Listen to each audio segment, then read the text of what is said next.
Salve, salve galera! Eu sou o professor Juliano Gordão e estamos aqui mais uma vez para dar algumas dicas sobre resolução de exercício e hoje estaremos trabalhando com filosofia, beleza? Então vamos analisar algumas questões aqui.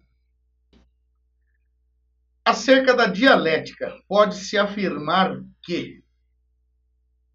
Uma dica, quando a questão é muito simples e específica, a resposta também provavelmente vai ser simples e específica, obviamente, e temos que ter um conhecimento aprofundado, um conhecimento filosófico mais específico para poder estar resolvendo com facilidade essa questão aqui, beleza? Vamos dar uma analisada nas alternativas. Letra A. A história da filosofia. Esse é um dos termos ao qual se associou um significado consensual e unívoco. Letra B. No pensamento platônico, a dialética foi atribuída a um papel secundário, devido à sua incapacidade de se construir como método capaz de conduzir à verdade. Letra C. Na tradição hegeliano-marxista, o termo é fortemente associado à negatividade e à contradição. Letra D. Em Hegel, a dialética é fortemente criticada em sua pretensão de construir-se como lei do pensamento e da realidade. E letra E. O significado de dialética no pensamento de Marx e Engels coincide com o sentido idealista atribuído por Hegel a esse termo. Então, nessa questão aqui, pessoal, a gente vai diretamente para o foco sobre o que é dialética, independente do pensador, independente do pensamento que foi criado em cima dela, tá? Então, vamos voltar a elas, as alternativas aqui. A gente pode perceber que a história da filosofia, esse é um termo do qual se associou o significado consensual e unívoco. Então, isso aqui está fora. Pensamento platônico. Pensamento platônico é a dialética que atribui um papel secundário. Platão, ele fala mais sobre a questão da alma, sobre muitas coisas de um plano espiritual, e não é atribuída a dialética a essa questão secundária. A tradição hegeliano-marxista do termo é fortemente associado à negatividade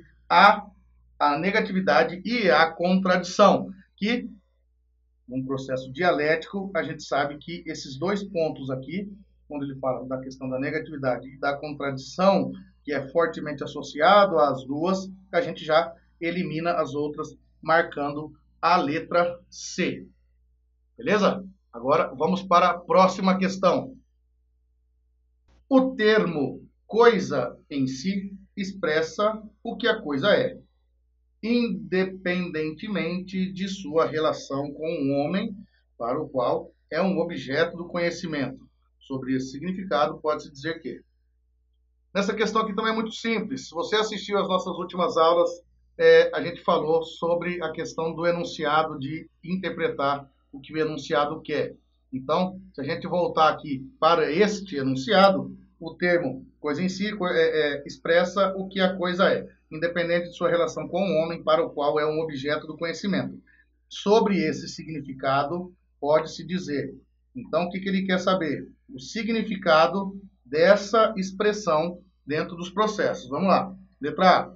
Seu aparecimento na história da filosofia designa a confiança nas propriedades ilimitadas da razão para conhecer o mundo. Então, aqui quando ele fala coisa em si e que significa o que a coisa é, ele está falando de um significado específico, independentemente de sua relação com o homem, tá?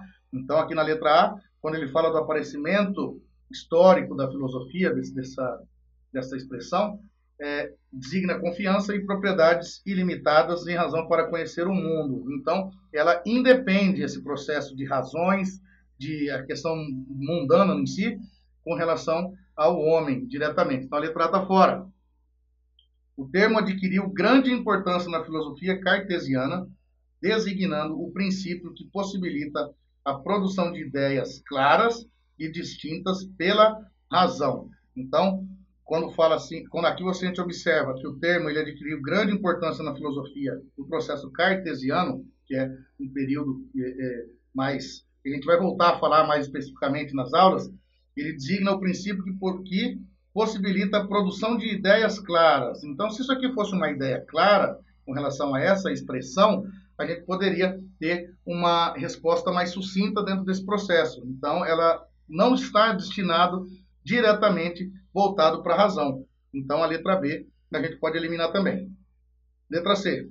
O termo significa a limitação dos poderes cognoscitivos humanos para superar os limites empíricos ou fenomênicos. Dentro dessa questão filosófica, eu vou até voltar aqui, que a gente precisa ter uma base, um conhecimento mais específico na filosofia, que vocês, acompanhando as nossas aulas, não apenas as nossas dicas, nas nossas aulas a gente está explicando diretamente quais são esses termos, quais são os períodos filosóficos, que nem aqui a gente pode pegar nessa questão cartesiana, a gente tem falado em nossas aulas, as questões dos processos do processo fenomênico, dos processos empíricos, tá? Dos processos cognoscitivos humanos dentro da filosofia. Então, para você que vem assistindo, vem acompanhando as nossas aulas, não apenas as nossas dicas, com certeza, no momento que você leu essa questão, essa alternativa aqui, a gente já chega na conclusão que é a correta e a gente já marca. Não precisamos nem entrar nas outras questões kantiana, e aqui a letra E, que é só para complementar que coisa em si é sinônimo de uma ideia inata. Também a gente já pode eliminar isso aqui, ficando apenas com a letra C. Beleza? Vamos passar para a próxima questão. Vamos lá para a próxima, então. Para Santo Agostinho, a mente humana, possuindo interioridade, é dotada da capacidade de entender a verdade pela iluminação divina. A mente humana possui uma centelha do intelecto divino, já que o homem foi criado à imagem e semelhança de Deus. A teoria da iluminação vem, assim, substituir a teoria platônica da reminiscência, explicando o ponto de partida do conhecimento e abrindo o caminho para a fé. Sobre a concepção agostiniana, assinale a alternativa correta. Bom, pessoal, essa questão aqui é um pouco mais específica, voltada para teorias, né, de determinados, vamos colocar de determinadas figuras históricas, né, Santo Agostinho, e aqui está falando de Platão também. Então, a gente pode observar aqui, ó, presta atenção comigo, que ele especifica, ele está falando diretamente de Santo Agostinho sobre as teorias divinas do processo que ele citou durante o período, tá? Então, quando ele fala de teoria de iluminação, ele quer dizer o quê? Que é essa iluminação divina. Até mesmo porque, segundo a teoria dele, a mente humana possui a imagem e a semelhança de Deus. Então, quando ele vai falar que ele vem substituir a teoria platônica com relação a esse processo de fé, a gente tem que partir do seguinte princípio. Vai ficar uma segunda dica aqui, falando sobre uma questão mais específica dentro desse processo filosófico direto aqui, tá? Vamos pegar o ponto de partida do enunciado. Estamos falando de Santo Agostinho, a teoria dele, que já está marcada, né, dentro do quadrado que eu fiz, e estamos falando de Platão. Então, sobre a concepção agostiniana, ele quer saber. Assinale a alternativa correta. Letra A. Trata-se de um pensamento fortemente contestado por Descartes em sua formulação de um cogito dotado da ideia inata da existência de Deus. Letra B. Ela influenciou decisivamente o materialismo histórico em sua versão marxista. Eu vou só fazer aqui, ó, algumas marcas para a gente poder entender ela no final, tá? Letra C. Trata-se de uma noção fortemente valorizada por Kant em sua crítica à razão pura. Letra D. Com sua noção de verdade intrinsecamente ligada à interioridade, Agostinho prenuncia o conceito de subjetividade que marcou o pensamento moderno. Letra E.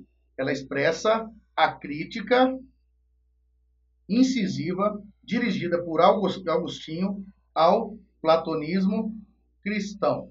Então, pessoal, aqui a gente pode estar analisando o seguinte: a letra A, ela está falando de algumas teorias, de algumas críticas voltadas de pensadores, de filósofos, que até então, nesse período, eles vieram com ideias depois de todo esse processo, e não está falando sobre a concepção agostiniana. Então, já por eliminação, essas três alternativas aqui, a gente já pode tirar fora. Então, ficamos com a letra D e a letra E, que são as duas, e nem sempre a gente vai encontrar questões assim, mas são as duas que estão ligadas ao que ele está perguntando. E aqui quem já acabou, já marcou, tá vendo? E são os processos que o enunciado, a pergunta, quer saber. Então, a letra D. Como sua noção de verdade intrinsecamente ligada à interioridade, Agostinho prenuncia o conceito de subjetividade que marcou o pensamento moderno. Letra E. Expressa a crítica incisiva dirigida por Agostinho ao platonismo. Então, quando a gente analisa o enunciado novamente, a gente tem que ver que o que ele está falando. Ele fala que a mente humana, possuindo interioridade, é adotada da capacidade de entender a verdade pela iluminação divina. A mente humana possui uma centelha, um incentivo divino, já que o homem foi criado à imagem e semelhança de Deus. Então, essa aqui é uma teoria dele, é uma concepção dele. Em nenhum momento o enunciado está trazendo a uma expressão crítica, tá? Que, no caso aqui, a questão está falando que Agostinho está dirigindo, está criticando o platonismo cristão.